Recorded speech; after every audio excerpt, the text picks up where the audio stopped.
அனைவருக்கும் வணக்கம். இப்படி ப்ரெஸ் பீப்புள் இப்படி என்ஜாய் பண்ணது நான் பார்த்ததே இல்லை. இவ்வளோ வருஷம் கழித்து கண்டிப்பாக மக்கள் ரசிப்பாங்கன்னு சொல்லி நம்பிக்கையில் தான் இந்த ரீரிலீஸ் ப்ரெஸ் மீட் வச்சு உங்களுக்கு எல்லாருக்கும் காமிச்சிட்டு ட்ரைலர் கட் பண்ணி புது படமாக ரிலீஸ் பண்ணுறோம். இந்த படத்தை எப்படி தயாரித்தோம், சூர்யா நான் எப்படி சந்தித்தேன், இது எப்படி உருவாயிடுச்சு, அது இப்போ எனக்கு எல்லாம் ஞாபகம் வருது. ஆக்சுவலி சூர்யா இதுக்கு முன்னாடி வாலி படம் பண்ணார். எடிட்டர் விஜயன் சார் சொன்னார், வாலி ரொம்ப நல்லா வந்திருக்கு, அஜித் சார் அவருக்கு வண்டி வாங்கி கொடுத்துருக்காரு அப்படின்னு சொன்னால் அந்த படம் நான் பார்க்குறேன், படம் போட்டால் சொல்லுங்கன்னு சொன்னேன். படம் பார்த்து ரொம்ப நல்லாயிருக்கு, சூப்பராக இருக்குது சூர்யா, நம்ம படம் பண்ணுறோன்னு சொன்னோம். அதுக்கப்புறம் அவர் எங்கே இருக்காரு தேடி கண்டுபிடிக்கிறதுக்கு ஒரு ஆள் அனுப்பிச்சோம். அப்போ வந்தார். நான் சூர்யா சொன்னேன், நீங்கள் யார் விரும்புகிறீங்களோ அந்த ஹீரோ வச்சு பண்ணுவோம், எனக்கு டைரக்டர் தான் முக்கியம் அப்படின்னு சொன்னேன். அதுக்கப்புறம் அப்போ முதல்ல இந்த கதை இது யார் ஹீரோ நினைக்கல, நான் ஃபஸ்ட்டு சூர்யா தான் நினச்சி டார்கெட் பண்ணி பண்ணோம். அப்போ விஜய் சாருக்கு இந்த கதை சொன்னோம். இந்த படம் ஒரு சரித்திரம். அவர் இந்த படம் தமிழ், தெலுங்கு, ஹிந்தி 3 மொழியிலும் பண்ணார். ஒரு டைரக்டர் கண்டினியூஸாக இதில் வேறு 3 வருஷமாக சூர்யா அதுக்கு மேலே வாழ்ந்தார். ஃபஸ்ட்டு இது பண்ண உடனே இது பண்ணுறதுக்கு ஷூட்டிங்கு முன்னாடியே நாங்கள் பவன் கல்யாண் சாருக்கு அண்டர் ப்ரொடக்ஷனில் முதல்ல போய் அவருக்கு கதை சொன்னோம். அவருக்கு ரொம்ப நல்லா பிடிச்சிருந்தது. அதுக்கப்புறம் ஹிந்தி நான் போனி கபூருக்கு கொடுத்தேன். அப்புறம் நான் போனி கபூர் சொன்னேன் சூர்யா பண்ண நல்லாயிருக்குன்னு சொல்லி. ஸோ கண்டினியூஸாக 3 படம் அவரே 3 லாங்குவேஜ்லேயும் அவரே பண்ணார். படம் பார்க்கும்போது ஜோதிகா பார்த்தாலும் பூமிகா பார்த்தாலும் சூர்யா தான் தெரியும். அவர் எக்ஸ்ப்ரெஷன்ஸ், அவர் பாணி, அவர் இது அப்படியே அவங்க அப்படியே காப்பி பண்ணாலே போகிறோம். ஜோதிகாவுக்கு இது டெபியூ ஃபிலிம் ஹீரோயினாக தமிழில் அவங்க நடிப்பு அவ்வளோ நல்லா சிறந்த, சூர்யாவுக்கு சொல்ல தேவையில்லை. பூமிகா செலக்ட் பண்ணும்போது பார்த்தோம், பூமிகா ரொம்ப சாஃப்டாக இருக்குது, ரொம்ப இதாக இருக்குது, எப்படி நடிக்குமான்ட்டு நான் சொன்னேன், சூர்யா கண்டிப்பாக வேலை வாங்கிடுவார் அப்படின்னு சொல்லி பண்ணோம். இந்த சாங்ஸ் இந்த மியூசிக் பார்த்தீங்கன்னா இது வரைக்கும் தேவா மியூசிக் மாதிரியே தெரியாது. இது தெரியும் படம் பார்த்தோம். அப்போ அவங்க 3 பிரதர்ஸ் சேர்ந்து இருந்தாங்க. சில படங்கள் அப்படி டைரக்டருடைய டேஸ்ட்டு அமையறதும் காட் கிஃப்ட் இதெல்லாமே இருக்கும் கண்டிப்பாக. இந்த படத்துக்கு நான் டாப் ஆங்கிள் லவ் ஸ்டோரின்னு பேர் வச்சுருக்கேன். எப்படின்னா முதல்ல சொல்லிட்டார் டைரக்டர், இங்கே கல்கட்டாவில் ஒரு பையன் பிறந்தான், இங்கே ஒரு ஊரில் ஒரு பொண்ணு பிறந்தது, இவங்க 2 பேர் சேர போகிறாங்கன்னு முதல்ல கடவுள் டிசைட் பண்ணிட்டாருன்னு சொல்லிட்டாரு. சொல்லிவிட்டு எப்படி சேர போகிறாங்கிறதான் கதையை முதல்ல சொல்லிவிட்டு சேர போகிறாங்கன்ட்டு. ஸோ அது எவ்வளோ இன்ட்ரெஸ்டிங்காக இருக்குங்கிறது. ஆக்சுவலாக இந்த படம் விஜய் அந்த டைமில் மாஸ் ஹீரோ, இதில் ஃபைட்டே இல்லை, ரொம்ப சாஃப்டான படம் பண்ணோம். அவர் சொன்னார், விஜய் நல்லாயிருக்கு, எனக்கு ஒரு 2 ஃபைட்டு பண்ணுங்க அப்படின்னு சொன்னார். ஆனால் சூர்யாவுக்கு ஃபைட் வைக்கிறது இஷ்டம் இல்லை, ஆக்சுவலி லவ் ஸ்டோரி அப்படின்ட்டு. சார் நான் ஒரு நாள் டிஸ்கஸ் பண்ணியிருந்தேன், படம் நல்லா வருதுன்னு அவரும் ஃபோர்ஸ் பண்ணல. படம் முடிஞ்சிச்சு, ஃபஸ்ட் காப்பி வந்துடுச்சு, ரிலீஸ் உதயம் தேட்டரில் ப்ரிவ்யூ நடக்குது. நான் டெலிவரி போய் பால்கனியில் நின்று பார்க்கும்போது விஜய் ஃபேன்ஸ் எல்லாம் பெரிய பெரிய ஸ்டார் காட்டுறாங்க. இந்த கதை ஓகே பண்ணும்போது படம் எடுக்கும்போது இல்லாத ஒரு ஃபீலிங் கூட இல்லாமல் பண்ணோம். அந்த நிமிஷம் எனக்கு கால் அப்படியே நடுங்கிடுச்சு. ஏன்னா அவங்க பயங்கரமாக எக்ஸ்பெக்ட் பண்ணுறாங்க போல் இருக்கு. இது ஒரு மாஸ் ஃபிலிம் நினச்சா நான் இந்தியன் மாதிரி படம் பண்ணேன், இது ஒரு லவ் ஸ்டோரி, ஒரு ஈகோ, ஒரு இடுப்பு பார்க்குறது ஒரு ஈகோ லவ் ஸ்டோரி, எப்படி ரியாக்ட் பண்ணுவாங்களோன்னு பயம். அந்த நிமிஷம் எனக்கு பயம் வந்துடுச்சு ஆக்சுவலாக. ஆனால் படம் அதே தியேட்டரில் மார்னிங் பார்த்தேன். ஃபஸ்ட்டு சீனுக்கு அப்புறம் கனெக்ட் ஆகிட்டாங்க, கிளாஸ் சூர்யா படம் ஹிட்டுன்னு சொல்லிட்டேன் நான். ஸோ அது தமிழில் ஹிட் ஆச்சு, ஹிந்தியில் ஹிட் ஆச்சு. இப்போதுக்கும் இந்த சாங்ஸ் பார்த்து நீங்கள் எல்லாம் ஒன்ஸ் மோர் சொல்கிற அளவுக்கு இத்தனை வருஷம் அது லைஃப் இருக்குது இந்த சாங்க்கு. ஸோ இந்த படம் கண்டிப்பாக திருப்பி இப்போ ரீரிலீஸில் என்னென்னா நான் லேட்டஸ்ட்டாக பார்த்தது, இந்த படம் எல்லாமே என் படங்கள் எல்லாமே ஃபிலிமில் ஷூட் பண்ணோம். இப்போ இதில் பார்க்கலாம், மீடியாவில் பார்க்கலாம், சோஷியல் மீடியாவில் பார்க்கலாம், தியேட்டரில் பார்த்து இந்த தியேட்டர் எக்ஸ்பீரியன்ஸ் இப்போ இருக்கிற ஜென்ரேஷனுக்கு இல்லை. இப்போ முதல் வாட்டி இது டிஜிட்டலாக கன்வெர்ட் பண்ணி 4Kல ரிலீஸ் பண்ணுறதுனால இப்போ நீங்கள் ரசித்த மாதிரி ஃபேன்ஸ் எல்லாருமே தியேட்டரில் என்ஜாய் பண்ணலாம். அந்த தியேட்டர் எக்ஸ்பீரியன்ஸ்க்காக தான் ரீரிலீஸ் படங்கள் நல்லா போகுது. இப்போ பார்க்குற சந்தர்ப்பம் இல்லைல்ல. இப்போ லாஸ்ட் டைம் கில்லி பண்ணோம், கில்லி இந்தியாவிலவே ஃபஸ்ட்டு ரீரிலீஸில் பிக்கெஸ்ட் ஃபிலிம், பிக்கெஸ்ட் ஹிட்டு. இப்போ அடுத்தது இப்போ குஷி பண்ணுறோம். கண்டிப்பாக இப்போவே இங்கே ரிசல்ட் இங்கே தெரிஞ்சிச்சாங்களுக்கு கண்டிப்பாக பெரிய ஹிட்டாக நினைக்கிறேன். ஸோ நான் எப்போயும் இந்த அளவு பேசுனதில்லை. இப்போ மற்றதெல்லாம் சூர்யா தான் பேசுவார்.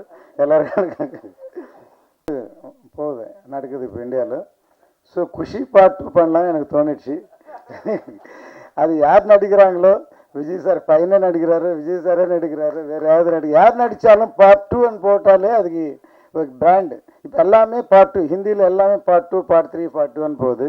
என் படங்கள் எல்லாமே மேபி ரன் 2, குஷி 2, கில்லி 2 எல்லாமே பார்ட் 2 எல்லாமே ஹிட் படங்களாக நினச்சோம். ஸோ அதில் மெயின் வந்து லவ் ஸ்டோரி என்டர்டெயின்மெண்ட் குஷி பார்ட் 2 பண்ணலான்னு இருக்குது. சூர்யா நினச்சா மேபி பண்ணலாம். ஓகே, இந்த சந்தர்ப்பத்தில் ஏன்னா இந்த படம் முடிஞ்ச பிறகு சூர்யா என்ன பண்ணாருன்னா வைரமஸ் சார் படம் போட்டு காமிச்சார். அப்போது ப்ரொடியூசர் ஃபோன் பண்ண சொன்னார். அவர் எப்படி ஒரு சின்ன யுகோ ப்ராப்ளம், ஒரு தின் லைன் இவ்வளோ செலவு பண்ணி எப்படி ப்ரொடியூசர் எடுத்தார், முதல்ல அவர் தைரியத்துக்கு தேங்க்ஸ் சொல்லணும் அப்படின்னு சொல்லி சொன்னார். எனக்கு சூர்யா சொன்னார். ஸோ அந்த மாதிரி நம்ம காலகட்டத்தில் இந்த சப்ஜெக்ட் இந்த மாதிரி டைரக்டர் டிசைட் பண்ணால் அதை நம்பி போகிறேன்னு சொல்லி இப்படி பண்ணியிருக்கோம். அது இது வரைக்கும் நீங்கள் ரசிகர் லெவலில் வரைக்கும் இந்த படம் அமைஞ்சிருக்கு. அதுக்கு சூர்யாவுடைய உழைப்பு அது இல்லாமல் அவர் என்ஜாய் பண்ணி பண்ணியிருக்காரு. சூர்யாவோட ஒரு மூமெண்ட்டு, ஒரு இன்ச்சு, எல்லாமே எனக்கு தெரியும். ஸோ அது எல்லாமே இதில் தெரியுது. பார்ட் 2 பண்ணுவோம் சூர்யா. வணக்கம். செம எனர்ஜியாக இருக்குது இந்த சாங்குக்கு. பிரஸ்துக்கிட்டேருந்து இருந்த வரவேற்பு, பிரஸ்துக்கிட்டேயே ஒரு வரவேற்பு வந்துருச்சுன்னா தேட்டரில் என்னவா இருக்குங்கிறத வந்து நினச்சி ஒரு டிஸ்ட்ரிபியூட்டராக அவ்வளோ பெரிய சந்தோஷம். ஒவ்வொரு படத்தையும் வந்து என்னென்னா பிரஸ் பார்க்கும் பொழுது ஒரு தராசு வச்சுட்டே பார்ப்பாங்க, அது ஒரு வேலையாகவே பார்ப்பாங்க. எனக்கு நான் நினச்சது உண்டு, என்னைக்காச்சும் வந்து ப்ரெஸ்ஸை சந்தோஷப்படுத்துகிற மாதிரி, அது என்டர்டெயின்மெண்ட்டு தானே, அவங்களுக்கும் அது ஒரு என்டர்டெயின்மெண்ட்டாக மாறாதா அப்படின்னெல்லாம் சில ப்ரெஸ் மீட் நினச்சிருக்கேன். ஃபஸ்ட் டைம் ஒரு ப்ரெஸ் மீட்டே ஒரு ட்ரெய்லரையும் சாங்கையும் வந்து என்டர்டெயின்மெண்ட்டாக பார்த்தாங்க அப்படிங்கிறது வந்து மிகப்பெரிய ஆச்சரியமாக இருந்துச்சு. அதில் ஹைலைட்டான விஷயம், ஒரு சாங்குக்கு ஒன்ஸ் மோர் கேட்டாங்க. அதில் எனக்கு அதெல்லாம் விட ரொம்ப ஹைலைட்டாக இருந்தது, ஒரு சகோதரி கடைசியாக ஒன்ஸ் மோர் அப்படின்னாங்க பாருங்க, அதுதான் வந்து பயங்கர ஹைலைட்டாக இருந்துச்சு. இதை விட ஒரு படத்தோட வெற்றியை வந்து வேற எதுவுமே, ஏன்னா ஒரு ப்ரெஸ் வந்து இன்னைக்கு வந்து பல லட்சம் பேருக்கு சமம். ஒரு ப்ரெஸ்ல இருந்து இங்க 200 ப்ரெஸ் இருக்காங்கன்னா ஒவ்வொருத்தரும் இங்க உட்கார்ந்துருக்க ஒவ்வொருத்தரும் பல லட்சம் பேருக்கு சமம்.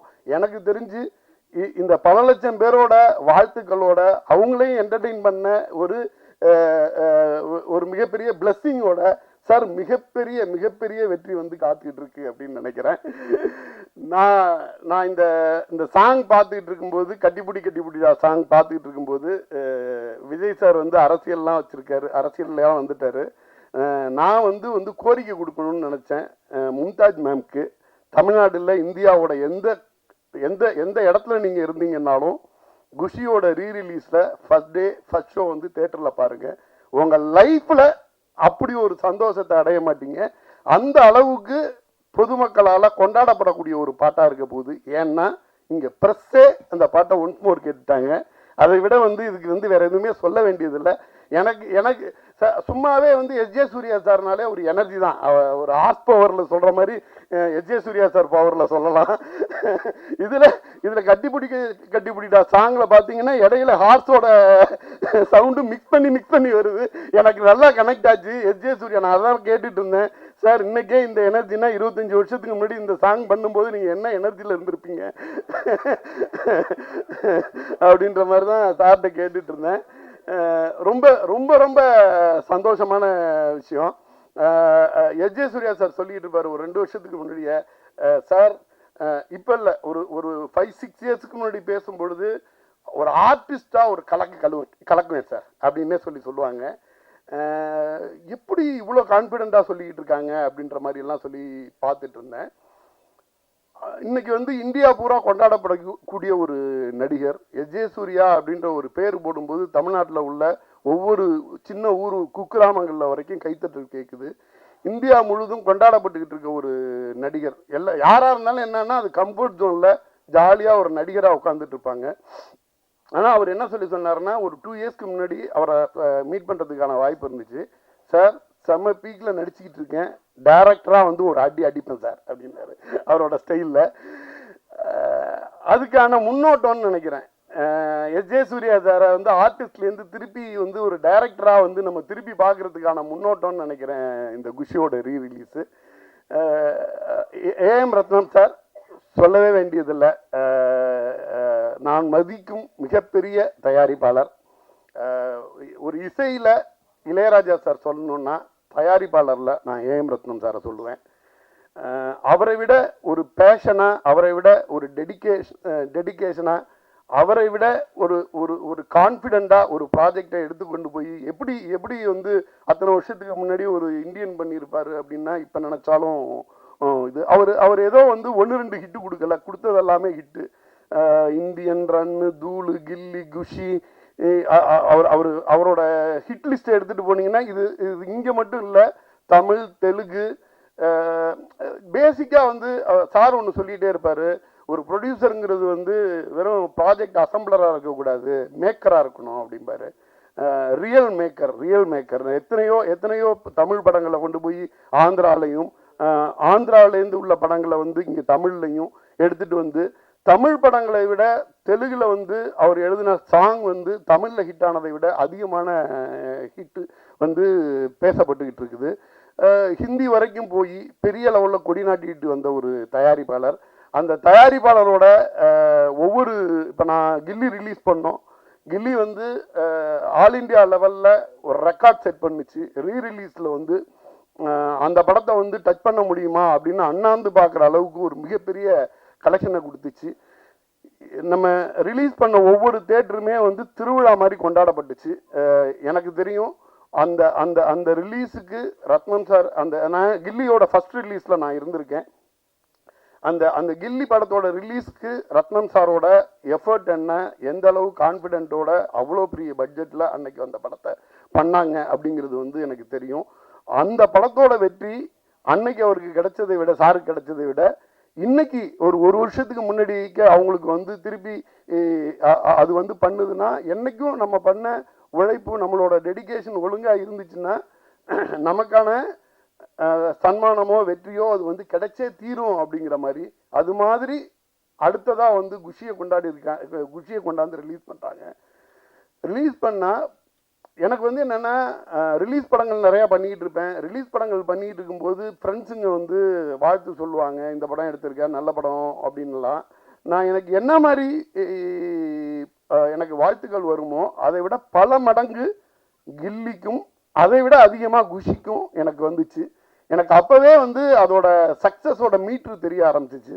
அந்த மாதிரி தான் இது வந்து என்னென்னா, ஒரு ஒரு காலம் கடந்த ஒரு படமாகவே நிற்கிது. ஒரு குஷியை பொறுத்த வரைக்கும் ஒரு 2000 சொல்லும்போது சொல்லுவாங்க கம்மிங் ஆஃப் ஏஜ் ஃபில்ம் அப்படின்னு சொல்லிட்டு.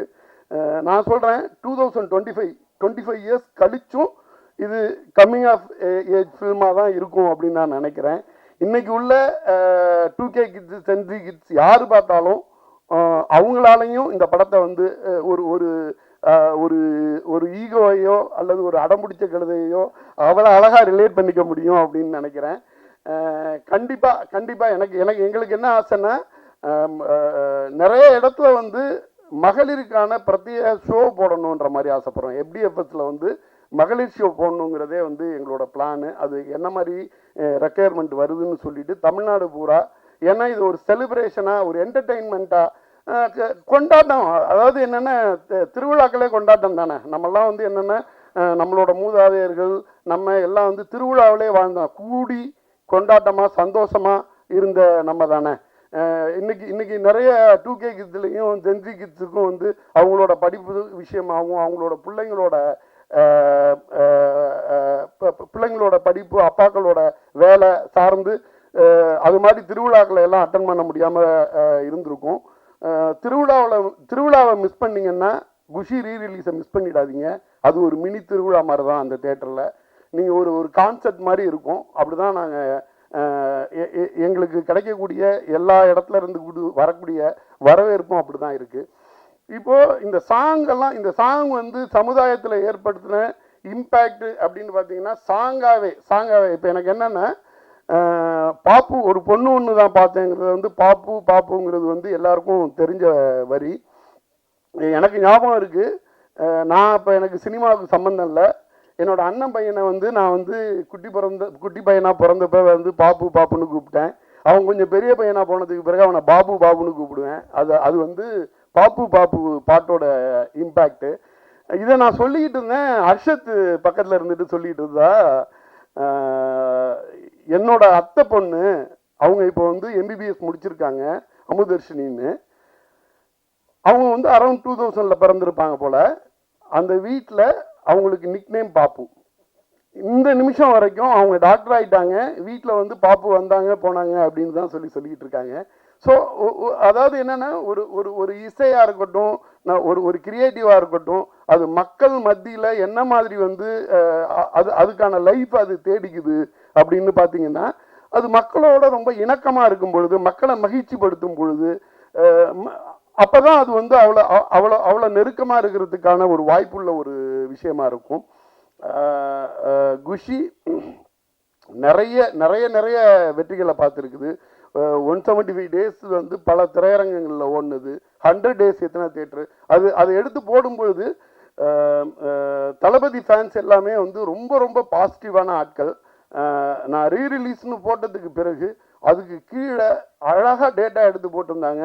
அது 50 நாள் வந்து எத்தனை தேட்டரில் வந்து ஓடிச்சு, 100 நாள் எத்தனை தேட்டரில் ஓடிச்சு, 150 நாள் எத்தனை தேட்டரில் ஓடிச்சு அப்படின்னு சொல்லிட்டு அவங்களோட எனர்ஜியே நம்மளை வந்து இன்னொரு மடங்கு எக்ஸ்ட்ரா எனர்ஜியாக ஒர்க் பண்ண முடியுது.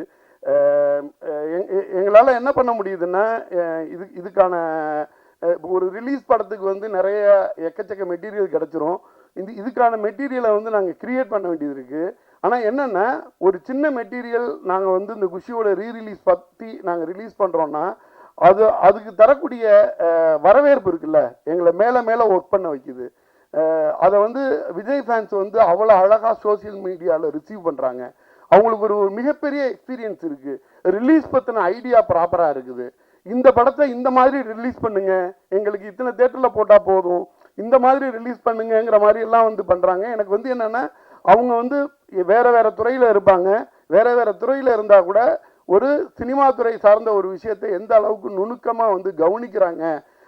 அவங்க ஃபேன்ஸாகவே காலகாலமாக இருந்ததுனால ஒரு படம் அது வெளியீடு எப்படி இருக்கணும், ஒரு ரீரிலீஸ் வெளியீடு எப்படி இருக்கணும் அப்படிங்கிறது வரைக்கும் டிஸ்கஸ் பண்ணுற அளவுக்கு இருக்கிறது வந்து செம்ம எனர்ஜியாக இருக்குது.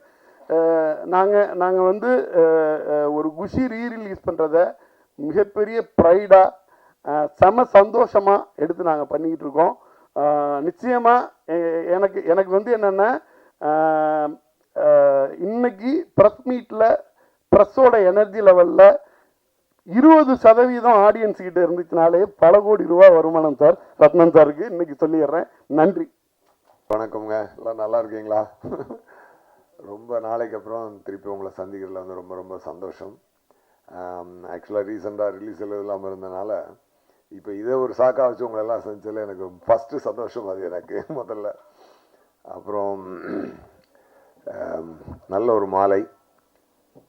குஷி படத்துக்கு நீங்கள் ப்ரெஸ்லேயே இவ்வளோ ரெஸ்பான்ஸ் கொடுத்தீங்கன்னா தியேட்டர் என்ன ஆக போகுதுன்னு தெரியலை.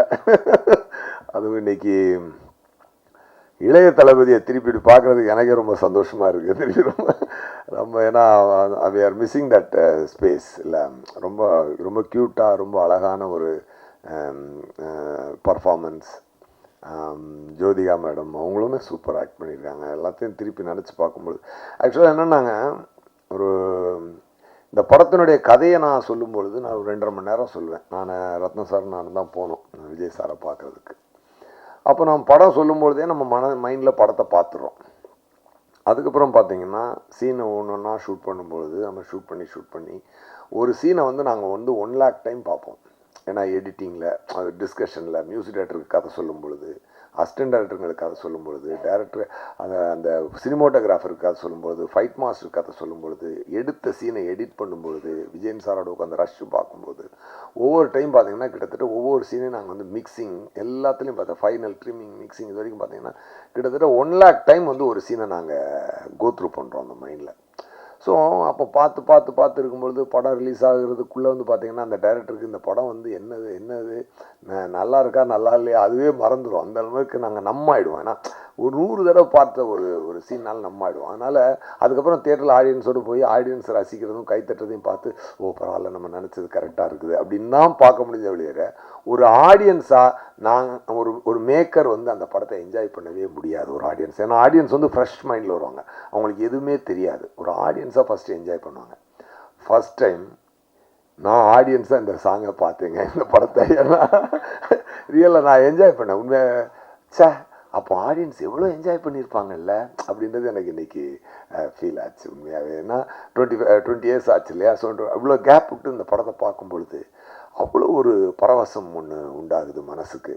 அப்போ தான் நான் நினச்சேன், இப்போ அந்த மைண்டில் இன்றைக்கி நான் வந்து ஒரு டேக்காக எடுத்துக்கிறேன்னா கில்லரில் இதுலேருந்து கொஞ்சம் கூட குறையாமல் என்டர்டெயின்மெண்ட் குறையாமல் இதே எனர்ஜியோட இதே இருக்கணும், அதை மிஸ் பண்ணிடவே கூடாதுன்னு ஒரு ரிஃப்ரெஷிங் மொமெண்ட்டாக இருந்துச்சு இன்னைக்கு இந்த ஷோ.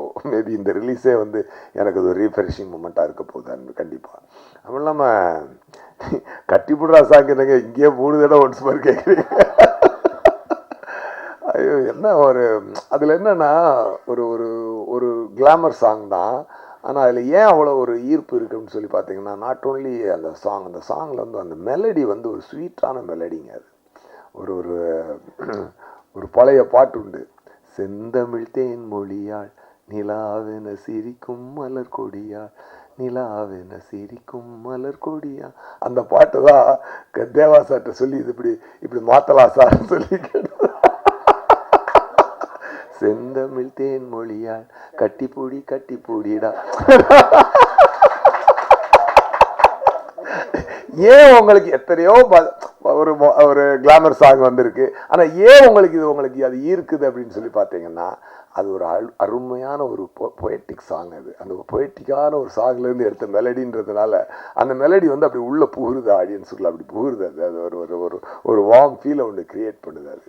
அது வைரமுத்து சாரோட லிரிக் ஆகட்டும், மும்தாஜினுடைய இதாகட்டும், அந்த டான்ஸ் மாஸ்டர் தாரா மாஸ்டர் அவங்களோடதாகட்டும், இளைய தளபதி அதில் அப்படி உள்ளே புகுந்தவர் அவர் பண்ண ஒரு எனர்ஜி ஆகட்டும், எல்லாமே சூப்பர். அது வந்து ரொம்ப ஹாப்பியாக இருக்குது. நாட் ஓன்லி தட் சாங், மொட்டு ஒன்று மலர்ந்தது லிரிக்குக்கு டியூன் போட்டார் தேவா சார்.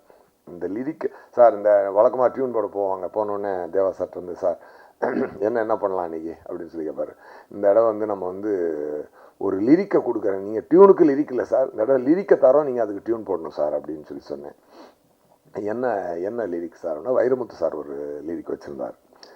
மொட்டு ஒன்று மலர்ந்திட மறுக்கும், முட்டும் தென்றல் அதை மெல்ல திறக்கும், இது மலரின் தோல்வியா இல்லை காற்றின் வெற்றியா, கல்லுக்குள்ளே சிற்பம் தூங்கி கிடக்கும், சின்ன ஒளி தட்டி தட்டி எழுப்பும், இது கல்லின் தோல்வியா இல்லை ஒளியின் வெற்றியா அப்படின்னு அவர் சொல்லும்போதே அவர் அப்படி ஒரு பொயட்டிக்கான ஒரு பெண்ணுக்கும் ஆணுக்கும் இருக்கக்கூடிய சண்டை என்பது, அந்த ஊடல் என்பது, ஊடலுக்கு இதை விட சிறந்த வரிகள் போடவே முடியாது. மேகம் என்பது மலை முடிச்சு காட்டு முட்டினால் அவிழ்ந்து கொள்ளும், காதல் என்பது இரு மனம் முடிச்சு கண்கள் முட்டினால் சேர்ந்து கொள்ளும். அந்த மாதிரி ஒரு எக்ஸ்ட்ராடினரி லைன்ஸ் இதெல்லாம் வந்து அதுக்கு வந்து நான் இப்போ தேவா சார்ட்ட கேட்டேன், இந்த பழைய பாட்டுக்கு இல்லையா மொட்டு சிட்டுக்குருவி அந்த மாதிரி வேணும் சார் அப்படின்னு சொல்லி கேட்டேன். தேவா சார் ரொம்ப அழகாக அந்த டியூனை போட்டு கொடுத்தார். அமைந்தது சார், இந்த படத்திற்கு அனைத்தும் அமைந்தது. இந்த படத்துக்கு விஜய் சார்ட்ட போய் கதை சொல்லும்பொழுது அமைதியாக கேட்டதும், அவர் கேட்டு முடிச்சோடனே அவர் பெரிய ரியாக்டே பண்ணல. ஒருவேளை அவருக்கு பிடிக்கலையே அப்படின்னு நினச்சிட்டேன். ரத்னம் சாரை பார்த்தேன், என்ன சார் ஒரு மாதிரி அமைதியாக இருக்கார். விஜய் சார் உங்களுக்கு பிடிக்கலன்னா நான் வேணா வேற கதை சொல்கிறேன் அப்படின்னு. ஏன் நல்லா இருக்கேன் இதே பண்ணுவோம் அப்படின்னாரு. ஓ இதுக்கு என்ன ஏங்க நல்லா இருக்குன்றதுக்கு இதான் ரியாக்ஷனா, நமக்கெல்லாம் கொஞ்சம் வைப்பு கொடுக்கணும் சார் அப்படின்னு சொல்லி அப்படி ஒரு பிரமாதம். ஆமாம், அப்படி ஒரு பிரமாதமான ஒரு அனுபவம். ரத்னம் சாருமே வந்து பார்த்திங்கன்னா ஒரு மிகப்பெரிய ப்ரொடியூசர். அப்புறம் ஒரு டாபிக் வர்றதுக்கு முன்னாடி நான் 2 பேரை பற்றி சொல்லி ஆகணும். ஒன்று மறைந்த அமரர் ஒளிப்பதிவாளர் ஜீவா சார் வந்து இன்றைக்கி இந்த படத்துக்கு இப்படி ஒரு அருமையான விஷுவல்ஸை கொடுத்துருக்காருன்னு சொல்லி சொன்னார். டெஃபினட்டாக அவர் இந்த ஒரு கணத்தில் நான் நினைத்து பார்க்கிறேன். அதுக்கப்புறம் அந்த படத்தில் வந்து நல்ல ஒரு வைபு கொடுத்த விவேக் சார், அவர் இந்த படத்துக்கு பண்ண ஒரு கான்ட்ரிபியூஷன் எல்லாமே வந்து மக்களுக்கு அவ்வளோ ஈஸியாக அதை கொண்டு உள்ளுக்குள்ளே நல்லா அவங்களே சீன் கதையாக போகும்போது நடுவில் அவர் மாதிரியான சீன் வந்து கொடுக்குற ரிலீஃப் வந்து அடுத்து அந்த கதையை ஃபாலோ பண்ணுறதுக்கு அது கொடுத்த ஒரு எனர்ஜி என்பது மிகச்சிறந்த ஒரு எனர்ஜி. எல்லாமே அந்த மாதிரி அதே மாதிரி ரத்னம் சார் வந்து ஒரு மிகப்பெரிய ப்ரொடியூசர். இன்றைக்கி வந்து அவர் பார்த்தீங்கன்னா அவர் காசு வந்து அவர் இந்த படத்துக்கு நீங்கள் ஆடியன்ஸாக நீங்கள் எவ்வளோ காசு அவருக்கு கொடுத்தாலும் அது வந்து தகும், அது வந்து பத்தாது. ஏன்னா அவ்வளவு செலவழிச்சிருக்காரு இந்த இண்டஸ்ட்ரிக்கு. அவர் தன்னுடைய பெரும்பான்மையான வாழ்க்கை இந்த இண்டஸ்ட்ரிக்கு அவர் செலவழிச்சிருக்காரு. எத்தனை இயக்குநர்களுக்கு வாழ்க்கை, எத்தனை மியூசிக் டைரக்டருக்கு வாழ்க்கையை கொடுத்துருக்காரு, என்னுடைய வாழ்க்கையை அடுத்த கட்டத்துக்கு எடுத்துகிட்டு போகிறதுக்கு குஷி ரொம்ப முக்கியமான ஒரு காரணமாக இருந்தது. இன்றைக்கி வந்து நான் தெலுங்கில் நடிக்கிறேன் இதெல்லாம் சொல்லி வந்தாலும் இன்றைக்கி நான் போகும்போது நான் தெலுங்கில் எனக்கு ஒரு ரெப்புடேஷன் இருக்கிறதுக்கு ஒரு முக்கியமான காரணமாக இருந்தது அந்த குஷி தெலுங்கில் எடுத்தது. கண்டிப்பாக அதுக்கு வந்து நான் ரத்னம் சாருக்கு என்றைக்குமே நான் நன்றி சொல்லுவேன். டெஃபினட்டாக ஒரு சிறந்த ஒரு கேட்டை ஓப்பன் பண்ணி கொடுத்து என்னுடைய கலை தீனிக்கு வந்து ஒரு அடுத்த கட்டத்துக்கு கொண்டு செல்லக்கூடிய ஒரு படமாக இந்த குஷி அமைந்தது. அதுக்கப்புறம் வந்து நான் என்றைக்குமே வந்து டைரக்டர் ஆகணும்னு இண்டஸ்ட்ரிக்கு வரவே இல்லை. நான் வந்து நடிகனானு வந்ததுனால தான் உங்களுக்கே தெரியும். பட் அதனால தான் அதுக்கப்புறம் நான் டைரக்ஷன் நிப்பாட்டிட்டு ஆக்டிங்கில் நியூ அண்ட் வேறு எப்படி போயிட்டது. பட் இப்போ நான் திரும்பி பார்க்கும்பொழுது இதில் இவ்வளவு அதான் சொல்லேன் ஆடியன்ஸாக நான் இன்றைக்கி ஆடியன்ஸாக இந்த சின்ன ட்ரெய்லரையும் இந்த 2 சாங்கையுமே ரசித்தேன். அப்போ கண்டிப்பாக படம் எவ்வளோ ஒரு எனர்ஜியோடு வந்திருக்குன்னு பார்க்கணும். இது ஒன்றே என்னென்னா சார் பிளெஸ்ஸிங் தான் சார். ஒரு நல்ல அமைந்த பிளெஸ்ஸிங். அன்றைக்கி பத்திரிக்கையாளர்கள் நீங்கள் கொடுத்த அன்பும் இன்றைக்கி அந்த ப்ரெஸ்ஸில் அன்றைக்கி நான் சந்தித்தவங்கெல்லாம் இன்றைக்கி அப்படியே பார்க்குற எல்லாரையும் ரொம்ப ரொம்ப சந்தோஷம். இன்றைக்கி புதுசான ஆளுங்களும் வந்திருக்காங்க. ஸோ குஷி மிகப்பெரிய கொண்டாட்டமாக இருக்க போகுது தியேட்டரில். அப்படி இல்லாமல் இன்றைக்கி ஆண்ட்ரூ சாரியா கூட வந்தார், என்னை பார்க்க ஆஃபீஸ்க்கு வந்தார். வந்தவுடனே அப்புறம் ஆண்ட்ரூ சார் வந்து அதில் வந்து இப்போது என்னை வச்சு வதந்தின்னு ஒரு வெப்சீரிஸ் பண்ணார். அது நல்ல ரீச் ஆச்சு ப்ரைமில்.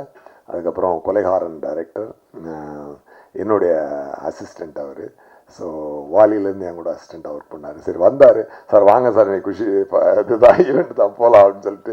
ஏன்னா எனக்கு தெரிஞ்சு ரீரிலீஸுக்கு தான் ஃபஸ்ட்டு ப்ரெஸ் மீட்னு நினைக்கிறேன். இல்லை ஃபஸ்ட்டு ப்ரெஸ் மீட்டு அதுவே ஒரு நல்ல ஒரு அருமையான ஒரு ஹிஸ்டாரிக்கல் மொமெண்ட்டு தான் இது. டெஃபினட்டாக ஒரு அதுக்கு வச்சுருக்கேன். ஓ சூப்பர் அதுவும் சூப்பர் படம் தான். அதனால சந்தோஷம். எனவே சக்தி சார் வந்து சக்தி ஃபிலிம் ஃபேக்ட்ரி அதில் ரிலீஸ் பண்ணுறாரு. அவருடைய இதில் உங்களுக்கு வாழ்த்துக்கள் சார். டெஃபினட்டாக அது வந்து என்னென்னா அவர் வந்து அவர் இதை வந்து ஒரு டிஸ்ட்ரிபியூட்டராக மட்டும் தொடலை. அவர் ஒரு ஃபேன் பாயாக ஒரு லவர் பாயாக அவர் வந்து இந்த படத்தை குஷி அவர் வந்து எங்களோட மனசுலேருந்து சந்தோஷமாக அவர் எடுத்துக்கொண்டு வந்திருக்கார். அதை I can feel it sir. அது உங்களுடைய எனர்ஜி என்னால் ஃபீல் பண்ண முடியுது. ரொம்ப ரொம்ப சந்தோஷம். அப்புறம் நம்ம குஷி படத்துடைய ஃபைனான்சியர் ரமேஷ் சாருடைய ஃப்ரெண்டு நம்ம முருகன் சார், அவரும் இங்கே வந்திருக்காரு.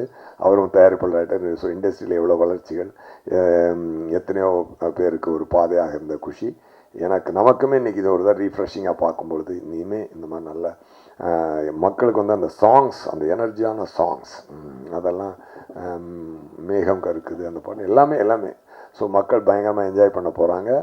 டெஃபினட்டாக எவர் கிரீன் மூவி குஷி. அது இறைவன் கொடுத்த ஒரு வரம், இறைவன் கொடுத்த ஒரு அமைப்பு, நல்ல விஷயங்களாக சேர்ந்து அமைந்தது.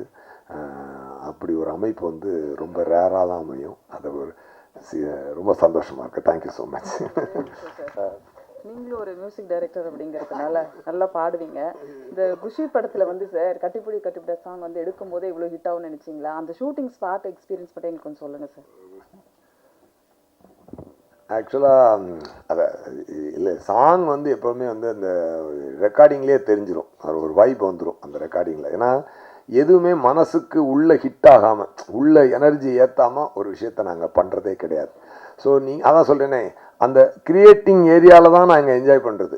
அது மொத்தமாக ப்ராடக்டாக வந்து நிற்கும் பொழுது ஒரு நாள் என்ஜாய் பண்ணுவோம். ஒரு நாளில் நம்ம முகத்தையே கண்ணாடியில் பார்க்கும்போது ஒரு தடவை சூர்யா நீ ரொம்ப அழகாக இருக்கடா அப்படின்னு தோணும். ஒரு நாள் என்ன இவ்வளோ கேவலமாக இருக்கும் அப்படின்னு தோணும்.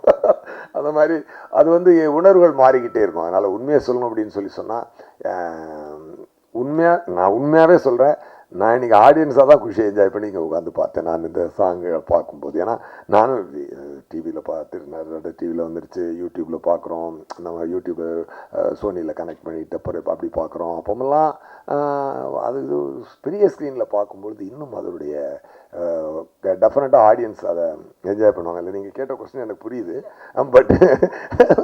பட் என்னென்னா ஆமாம் இல்லை அதாவது என்னென்னா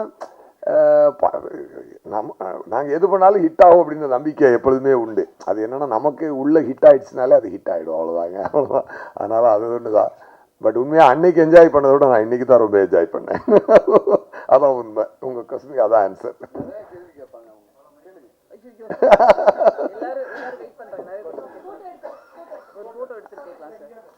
வாங்க சார். எஸ் ஜே சூர்யா சாரோட டைரக்ஷன் எப்படி இருந்துச்சு அந்த படத்துல, கொஞ்சம் சொல்லுங்க சார். அவருடைய டைரக்ஷன் கேட்கவா வேணும். ஆக்சுவலாக வந்துட்டு ஆல்மோஸ்ட் எல்லா கேரக்டருமே அவர் தான். அண்ட் அவர் வந்துட்டு ஆக்சுவலாக ஸ்டோரி சொல்கிறத கேட்கும்போதே வந்துட்டு நமக்கு ஃபுல்லாக படம் வந்துட்டு கண்ணில் பார்த்த மாதிரி அந்த ஒரு தன்மை வந்துடும். ஒரு 100-150 வாட்டியாவது கதை சொல்லியிருப்பாங்க. அதுவும் சில நேரத்தில் வந்துட்டு அசிஸ்டன்ட் ஆக்டர்ஸ் வந்து ரிப்பீட்டடாக வச்சு கதை சொல்லிகிட்டே இருக்கும்போது ஒரு பாயிண்ட்ல வந்துட்டு நம்ம திருப்பி திருப்பி கேட்டுட்டோமே இத்தனை வாட்டி அப்படின்ட்டு நம்ம கூட டயர்ட் ஆகும். ஆனால் அவர் டயர்டாக மாட்டார். திருப்பி அதே எனர்ஜியில் உட்காந்து 4 ட்ராக் ஓப்பன் பண்ணோம், எஃபெக்ட்ஸு மியூசிக் அப்படின்னு சொல்லி அந்த கிளங் அதெல்லாம் போட்டு அப்படியே திருப்பி ஃபுல் ஸ்டோரி சொல்ல ஆரம்பிச்சிருவார் அந்த மாதிரி. அண்ட் ஷூட்டிங் ஸ்பாட்டில் வந்துட்டு லிட்ரலாக வந்து நாங்கள்லாம் அப்படியே பயந்து ஒவ்வொருத்தரும் ஒவ்வொரு பில்லருக்கு பின்னாடி அப்படி ஒளிஞ்சுக்கிட்டு அப்படிதான் இருப்போம். வேற ஒரு லெவல்ல டெரர் அப்படி இருந்தது. இப்போ நான் அப்படியே கட்டி பிடிச்சி ரொம்ப பாசமா அப்படி நெருக்கமா உட்கார்ந்துட்டு இருக்கேன். But back then it used to be exactly. Jayasurya sir, 25 வருஷம் ஆனாலும் குஷி படத்துல நிறைய பேர் பேசப்படுறது, நிறைய வந்து ரசிச்சு பார்க்கறது வந்து அந்த இடுப்பு சீன். அது ஐடியா எங்க வந்தது, யார் கொடுத்தா, அது இன்ஸ்பிரேஷன் என்ன, அது கொஞ்சம் தெளிவா சொல்லுங்க. ஏதோ தோணுதாங்க, அந்த டைம்ல தோணுது. அதாவது என்னன்னா, இது வரைக்கும் எத்தனையோ காதல் கதைகள் வந்தாலும் எல்லா படமும் பார்த்தீங்கன்னா ஒரு எல்லா லவ் சப்ஜெக்டும் பார்த்தீங்கன்னா ஒரு ஏழை பணக்காரன் அது பிரச்சனையா இருக்கும், பணம் பிரச்சனையா இருக்கும் அவங்களுக்கு. இல்லாட்டி குடும்ப பகை இருக்கும், 2 எதிரி குடும்பங்கள் இருக்கும், அதில் உள்ள பிள்ளைங்க 2 லவ் பண்ணிவிடுங்க. அதுக்கப்புறம் பார்த்தீங்கன்னா ரிலீஜியஸ் ப்ராப்ளம் இருக்கும், ஹிந்து முஸ்லீம், ஹிந்து கிறிஸ்டியன் இப்படின்ற பிரச்சனைகள்லாம் இருக்கும். ஸோ இப்படியெல்லாம் காதல் கதைக்கு என்னென்ன பிரச்சனைகள் இருக்குதோ அது எதுவுமே இந்த கதையில் பிரச்சனையாக இருக்கக்கூடாதுன்னு நான் முடிவு பண்ணேன். ஏன்னா அது it is going to be one another film அப்படின்னு ஆயிடக்கூடாது அப்படின்றதுனால ஸ்பெஷலாக இருக்கணும் அப்படின்னு பண்ணோம். அப்போ என்ன பிரச்சனை, 2 பேருக்கும் பிரச்சனை, அவங்க தான் வெளியே வில்லனை வெளியே வைக்க வேண்டாம், உள்ளே வச்சிருக்கேன்னு சொல்லிட்டு அவங்களுக்குள்ளேயே அதை கிரியேட் பண்ணலாம் அப்படின்னு சொல்லிட்டு ஒரு தோணுனது. அப்போ அந்த சண்டை எங்கே ஆரம்பிக்குது அப்படின்னு பார்க்கும்போது ஒரு இப்போ ஒன்றும் இல்லை, என் இடுப்பை பார்த்தியான்னு கேட்டால் ஆமாம் இப்போ நான் பார்த்தேன், இப்போ என்ன என் கேர்ள் ஃப்ரெண்டோட இடுப்பை நான் பார்க்கக்கூடாது, அதெல்லாம் முடிஞ்சுது, அதான் அங்கே முடிஞ்சுது. அதுக்கப்புறம் செகண்டாகவே இருக்காது. பட் ஆனால் அதுக்குள்ளே ஒரு சின்ன த்ரெட்டை கிரியேட் பண்ணி அப்படியே பிடிச்சி போனால் இப்படி ரைட்டிங்கில் போகிறதான் அது மாதிரி ஒரு அதுக்கு வந்து பார்த்தீங்கன்னா அது ஒரு அந்த டைமில் ஒரு புதுவிதமான ஒரு ரைட்டிங்காக அது இது அமைஞ்சுது. எனக்கு வந்து எரிக் சீகல்னு ஒரு இங்கிலீஷ் நாவல் ரைட்டர் இருக்கார். அவருடைய லவ் ஸ்டோரி, அப்புறம் உமன் மேன் உமன் சைல்டு, அந்த சைல்டு அந்த அவங்க ரைட்டிங் எனக்கு ரொம்ப பிடிக்கும். அந்த ரைட்டிங் ஸ்டைலை தான் நான் இதுக்கு ஃபாலோ பண்ணேன் குஷிக்கு. சார் இங்க குஷி 2க்கு இப்பயே பூஜைலாம் போட்டாரு. ஸோ அது யாரை வச்சு எடுப்பீங்க? பார்ப்போங்க, அதுக்கு இது குஷி அமையது எல்லாமே இறைவன் அமைச்சு கொடுக்குறதா, அப்படியே தான் அமைஞ்சா பார்த்துக்கலாம். ஏன்னா I am always interested in my acting career. ஆமாம்,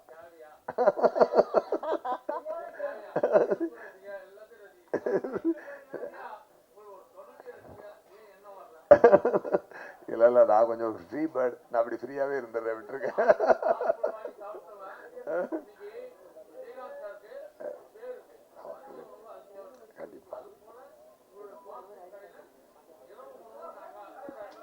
கண்டிப்பா பண்ணுவோம்.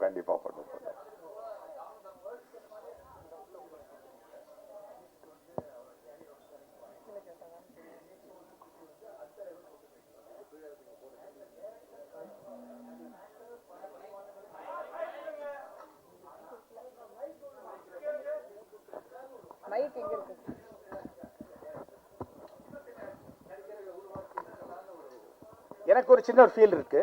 இல்லை அப்படி எனக்கு ஸ்டார்டிங்ல கேட்குறேன் சார், வந்து ஓகே 2 வேர்ல்ட் லெவல் ஹீரோஸ் வந்து அஜித்துக்கு வந்து வாலி வந்து அவரோட வந்து ஒரு சாக்லேட் இமேஜ் இருந்தது. அப்போ கண்டிப்பா அது ஒரு நெகட்டிவ் கேரக்டர் கொடுத்து அஜித்தால் இவ்வளோ டெலிவரி பண்ணவங்க எல்லாரும் அசத்து வச்சிங்க. அது உங்களோட பின்னாடி நீங்க தான் இருந்தீங்க.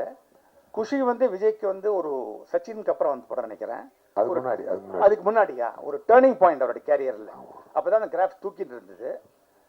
ஆஸ் அன் ஆக்டர் நீங்க வந்து பல வெற்றிகளை பார்த்துருக்கேன் தமிழ் தெலுங்குல. ஆனா ஒரு டைரக்டரா இன்னும் சில நடிகர்களை நீங்க உருவாக்கி இருக்கலாமோன்னு எனக்கு ஒரு சின்ன ஒரு ஆதங்கம் இருக்கு. நீங்க அந்த ஃபீலிங்கை ஷேர் பண்ணிருக்கீங்களா? சொல்றேன். ஃபர்ஸ்ட் ஆஃப் ஆல் எனக்கு வாய்ப்பு கொடுத்ததான் அஜித் சார். நான் அவருக்கு கொடுக்கல, அவர் தான் எனக்கு வாய்ப்பு கொடுத்தாரு. தட் ஃபர்ஸ்ட் ஆஃப் ஆல் அதுதான் அதோடைய ட்ரூத். ஸோ நமக்கு வாய்ப்பு கொடுத்தவருக்கு நான் நல்ல படம் எடுத்து கொடுத்தேன். அந்த ஒரு என்னுடைய வேலையை நான் சரிவர செய்தேன். நான் என்னைக்குமே நான் நடிகன் ஆகணும்னு தான் ஆசைப்பட்டேன். ஒரு ஸ்டார் ஹீரோ ஆகணும் அப்படின்னு தான் என்னோட ஆசை. என்னுடைய ஆசைக்கு பார்த்தீங்கன்னா நியூ அப்போ அப்படி டச் பண்ணிட்டு அப்படி திருப்பி வந்துட்டேன். எனக்கு காலங்கள் சரியாக அமைஞ்சு வரல. ஸோ நான் இயக்குனரானதே என்னை நடிகன் ஆக்குவதற்காகத்தான். ஸோ அதனால எனக்கு இன்னும் நிறையா பேர் இயக்கியிருக்கலாமோ அப்படின்ற ரிலேட் எனக்கு கொஞ்சம் கூட கிடையாது. பட் இப்போ என்னை அடுத்த கட்டத்துக்கு கொண்டு செல்வதற்காகத்தான் இப்போ இந்த கில்லர்ன்ற படத்தை நான் எடுத்துக்கிட்டு இருக்கேன்.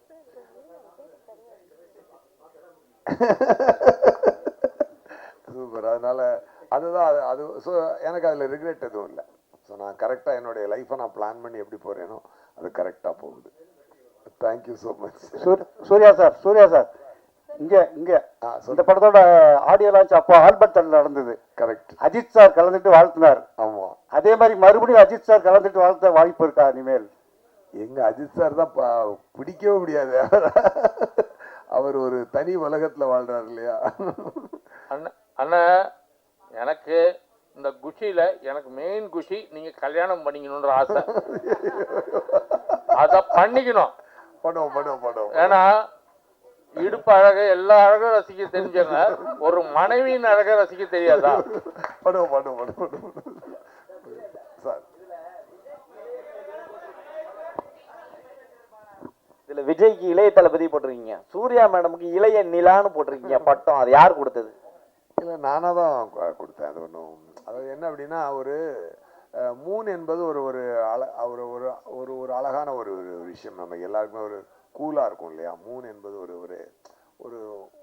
ஒரு ஸ்வீட்டான ஒரு விஷயம். அதனுடைய ஒளியை வந்து நம்ம வந்து ஒரு அருமையான ஒரு வார்ம்த் கொடுக்கக்கூடிய ஒரு ஒளி.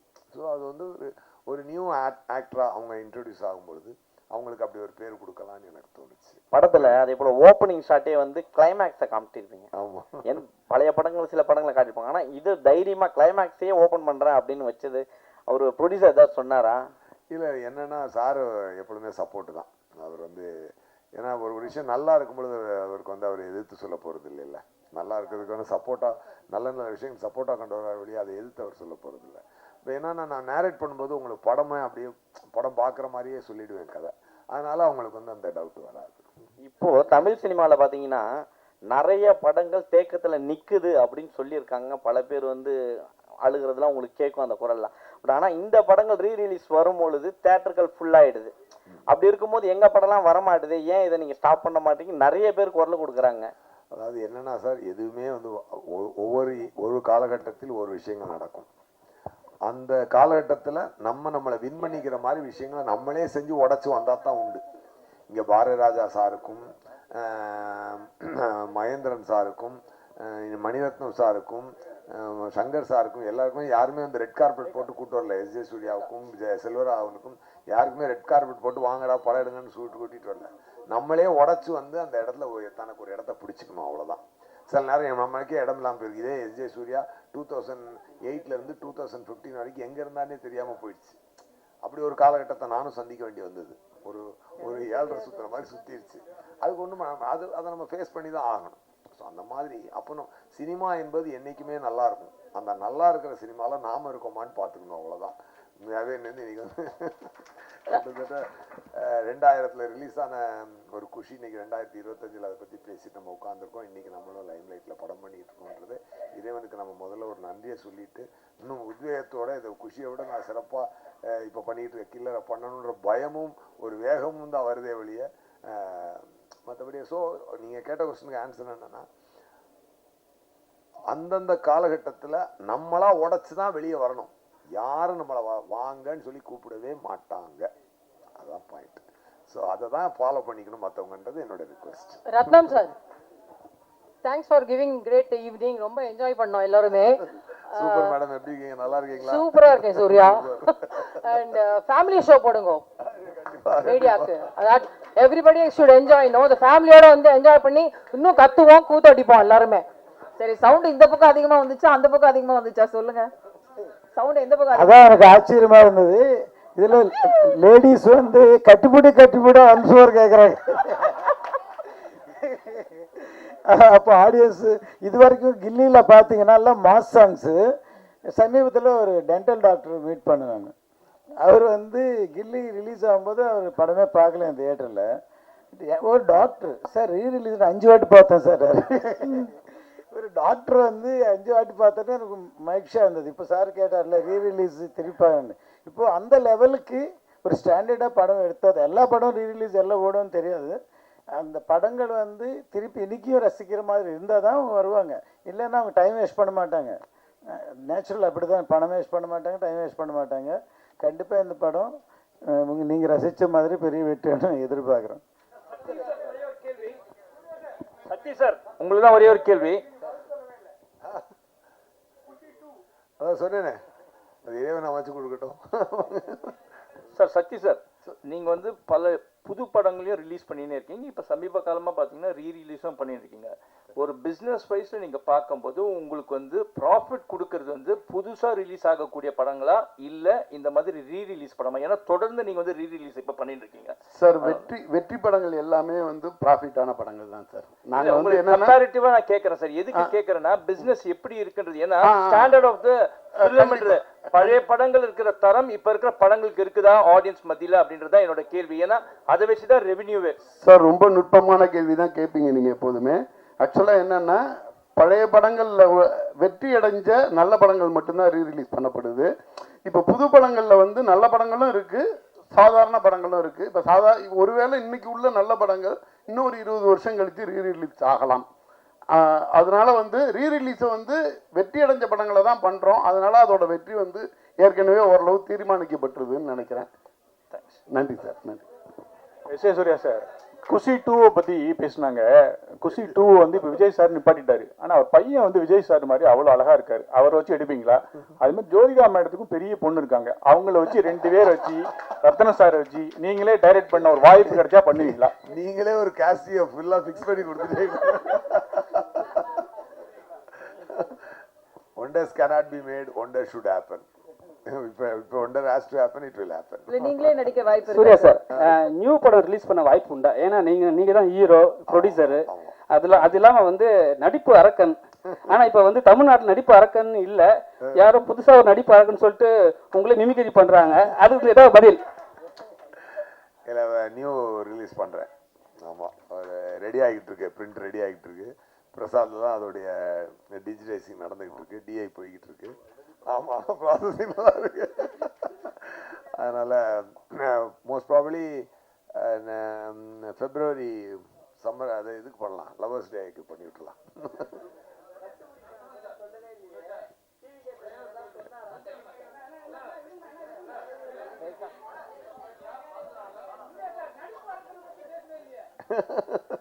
சார், இதுக்கு தான் அப்பப்போ நீங்க பிரஸ் மீட்டுக்கு வரணுங்கிறது. நீங்க வந்திருந்தா கொஞ்சம் கொஸ்டின்ஸ் கம்மியா இருந்திருக்கும். அவர் இளைய தளபதி விஜயா தான் என் கூட உட்காந்து பார்த்தாரு. அதை நல்லா ஹாப்பி. அவர் ரொம்ப ஹாப்பி. அவர் வந்து அவருக்கு எனக்கு ரொம்ப பிடிக்கும். அவருக்கு ஆக்சுவலாக என்னன்னா, தன்னுடைய வேலையை எல்லாரும் கரெக்டாக பார்க்கும்போது அவர் அதை ரொம்ப சந்தோஷமாக இது பண்ணுவார். அந்த எல்லா சீனுமே அவர் என்ஜாய் பண்ணி நடித்தார். அவர் வந்து ரொம்ப ஹாப்பியாக பண்ணார். அந்த எக்ஸ்பிரஷன்லாம் அப்படியே நல்லா உள் வாங்கிட்டு பண்ணுவார். ரொம்ப நல்லா இருக்கு சார்.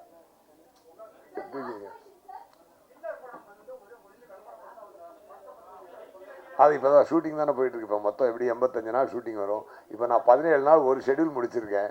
ஏன்னா அதை முடிச்சுட்டு இப்போ ஏன் டேட்டே எனக்கு பிடிச்சி எடுக்கிறதுக்கு பெரும்பாடாக இருக்குது. நல்ல ரொமான்டிக்கல் action comedy drama. So thank you. இந்த சனிக்கிழமை மாலையை அழகாக்குனதுக்காக குஷி 2 டீமுக்கு ரொம்ப ரொம்ப நன்றி சொல்லும். சந்தோஷம். எல்லாருக்கும் ரொம்ப நன்றிங்க. ரொம்ப ஹாப்பி, உங்களை எல்லாம் சந்திச்சதுல ரொம்ப ஹாப்பி. அதுவும் இப்படி ஒரு ஸ்பெஷல் ஈவெண்ட்ல செஞ்சோம். ஆனா மைக் அங்க வாங்கி கொடுங்க. அங்கெல்லாம் போயிட்டு வரட்டும்.